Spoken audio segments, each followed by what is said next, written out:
pretty good deal. Today's comes from Jenny. Thank you, Jenny. Good evening. Father Simon, I start my confession by saying that I do love my partner, although some might think after this that I don't. Today my name will be Jenny, and my partner will be David. My confession revolves around tea time in our household, or drive time, you might say, in these modern days. Yes, you might say that, yeah. And I decided to have the rather splendid dish, boiled ham, egg and chips. Almost a Dr. Seuss book, but not quite. It's one of our favourite meals. David especially enjoyed a fine slice or two of ham, ideally from the local farm, where the pigs were treated really well. Until that day, obviously. when they were... Yeah. He's a strong believer in local producers and local products and supporting all things local, including pigs. Why eat faraway pigs if a nearby pig will do just as well? There's a certain logic. Makes perfect sense. I think Nigel Barden would approve of this sentiment, definitely. So I proceeded to cook the ham, and I cooked it early so that it had time to cool down. It smelt fantastic. The whole house smelt of the finest ham these islands can provide.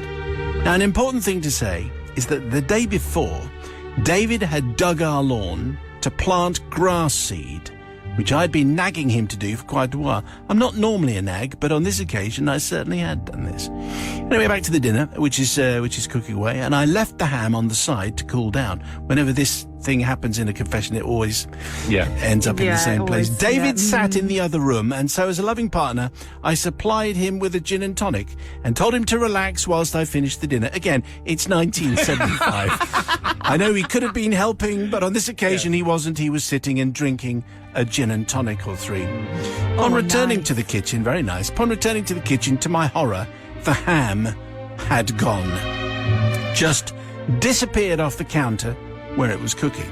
Now, I also should have mentioned our dog. I wondered that, right, okay. You look really confused then. Who we'll call Clive. Will we? We're changing the names of dogs now, are we? Yes, Right, I think that's what's been done. I mean, you know. Changed the name of the dog to Clive. And Clive was no longer in his usual spot. His bed on one side of the kitchen was suspiciously empty. I watch a lot of detective shows, Father Simon. I read a lot of crime fiction. So my detective instincts kicked in quickly. The patio doors were suspiciously open. I'm not quite sure how that worked. Look at those doors. They're open. And there was no sign of Clive the dog, so I raced down the steps into the garden, where I found Clive with said ham in his slobbering jaws. This is a disaster. Clive looked at me as if to say, this is my ham.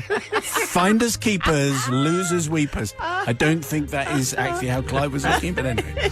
After much pleading and begging, and quite a bit of wrestling, Father Simon, I managed to get the ham off the dog, though it didn't look really much like a ham, more like a hedgehog, covered in mud and grass seed. I raced back into the kitchen, wondering how I was going to explain that we no longer had ham for dinner to my partner, but as you remember, he was sitting down and drinking gin and tonic, not taking a lot of notice. Also knowing that my precious dog would be in the doghouse for months. So I did the decent thing. I rinsed it off under the tap, cut away the chewed marks, washed away the saliva, and I have to tell you, it looked perfect. I should have done a warning about food. Yeah. Anyway, it looked perfect. We had tea, although I said I wasn't that hungry, and so I just had egg and chips. Now, here's the thing. A few days later, my partner complained of something irritating his throat, and also noticed that it was slightly swollen. I told him to go to the doctors, as he was worried, and you should always take these things very seriously. And he did, and he came back and he said, "You'll never believe this, but when I seeded the lawn, somehow a seed managed to get in my mouth and embedded itself in my throat, and it had taken root." I said, Taken root? I know. I said, "You're joking, that can't happen." He said, "Like, you know what you're talking about." Anyway, I think by this time it was the G&T talking. Unexpected rudeness in the kitchen area. Anyway, he had to have the seed extracted Then Jenny says, and not in a nice way. Well, okay. Is there a nice way? I don't think so. Maybe they just used tongs. I looked at him and said, what are the odds on that happening? Knowing full well that it was because I hadn't washed the ham adequately. That's how the seed had ended in his neck. And I asked forgiveness for putting my partner through this, because between you and me, Clive and I had put his life in jeopardy. I mean, I think that is that sort of slightly overdoing the over-egging the pudding anyway.